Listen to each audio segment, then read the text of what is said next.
پیاری ہے، جب آپ بدھ خانے کے باہر سے گزر رہے تھے تو اندر ایک لڑکی جو ہے وہ بدھ کی پوجا کر رہی تھی، ہاتھ میں اس کے لڈو تھے، وہ پوجا کر رہی تھی۔ اب آپ گزرتے گزرتے مسکرا کے آپ نے فرمایا تو تیرے سامنے لڈو پہ نہیں کھانا کیوں نہیں؟ جب آپ نے یہ فرمایا تو وہ بڑی حیران ہوئی، اس نے کہا کہ بابا جی یہ لڈو کھا لیتا ہے، ہم سے تو نہیں کھاتا۔ آپ اندر آئے، آپ نے فرمایا چل اتنی منتیں کر رہی ہے کھا جا۔ اب بھگوان نے منہ کھولا اور سارے کے سارے لڈو بھی کھا گیا، پلیٹ بھی کھا گیا۔ اب وہ گئی ویڈیو کے اندر جا کر اس نے شور مچا دیا کہ تمہارے لڈو بھگوان نہیں کھاتا، میرے لڈو بھگوان نے کھا لیے ہیں۔ جب یہ بات پھیلی تو 40,000 کا مجمع اکٹھا ہو گیا۔ سب نے کہا کہ اگر پھر کھلا دے تو ہم تیری بات مان لیں گے، اور اگر نہ کھلا سکی تو تجھے اس کے قدموں میں رکھ کے ذبح کر دیں گے۔ اب پھر اس نے تھال پکڑا کھلانے کے لیے، بولنے لگی بھگوان جی کرپا کرو کھا لو۔ اب وہ کہا اس نے کھانا تھا، وہ تو تھا ہی بے جان۔ اب تھوڑی دیر تک کہتی رہی لیکن نہ بدھ بولا نہ اس نے کچھ کیا۔ اتنے میں اس نے دل سے آواز دی، کہنے لگی کہ میں تو کھلا نہیں سکتی، اے گزرنے والے بابے ایک دفعہ پھر آ جا، آ کے کھلا جا، میری زندگی بھی بچا جا۔ جب دل سے آپ کو پکارا تو آپ پھر حاضر ہو گئے اور آ کر کہا چل کھا۔ اب بھگوان نے پھر سارے لڈو بھی کھا گیا، تھال بھی کھا گیا۔ اب جتنا 40,000 کا مجمع تھا سارا آپ کے قدموں میں گر گیا، کہنے لگے کہ ہمارے دین بھی تم ہو، ہمارے خدا بھی تم ہو۔ آپ نے سب کو اٹھا کے کہا کہ میرا دین پوچھتے ہو، میں تمہارا رب نہیں ہوں اور نہ ہی میں تمہارا دین ہوں۔ کہا تمہارا دین کون سا ہے؟ آپ نے فرمایا شاہ است حسین، بادشاہ است حسین، دین است حسین، فی پناہ است حسین، سرداد نداد دست در دست یزید، حقہ کے بنائے لا الہ است حسین۔ کہ مجھے پوچھ رہے ہو تمہارا دین کون ہے، کون سا ہے؟ آپ نے فرمایا میرا دین امام حسین ہے، یعنی فرمایا کہ میرا دین اسلام ہے۔ 40,000 کا مجمع آپ کے ہاتھ پہ کلمہ پڑھ کے مسلمان ہو جاتا ہے۔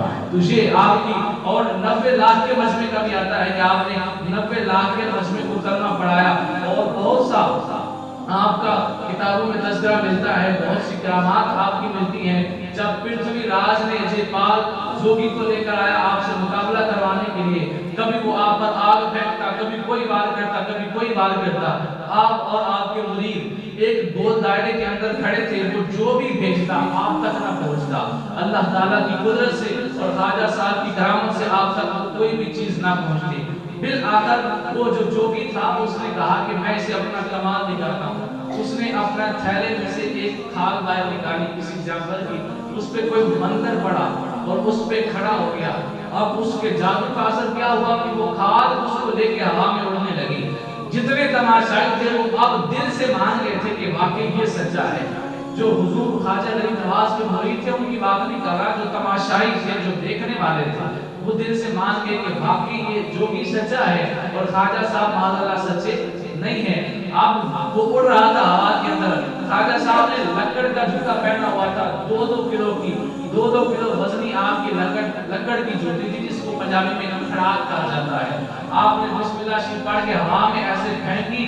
اب وہ جوگی جو اپنے ہوا میں اڑنے کا کمال دکھا رہا تھا، خواجہ صاحب کی جوتی اڑ کے جا کے اس کے سر میں لگنے لگی، اس کے سر سے بار بار مارنے لگی جوتی جا کر خواجہ صاحب کی، اور پھر بالآخر اس کا یہ حال ہوا کہ زمین پہ گر گیا، آ کر معافی مانگی، کہا حضور میں مانتا ہوں آپ سچے ہیں۔ آپ نے اس کو اسلام سے مشرف فرمایا اور اس کا نام عبداللہ بیابانی رکھا۔ کچھ لوگ خضر بیابانی بھی کہتے ہیں، عبداللہ بیابانی بھی کہتے ہیں۔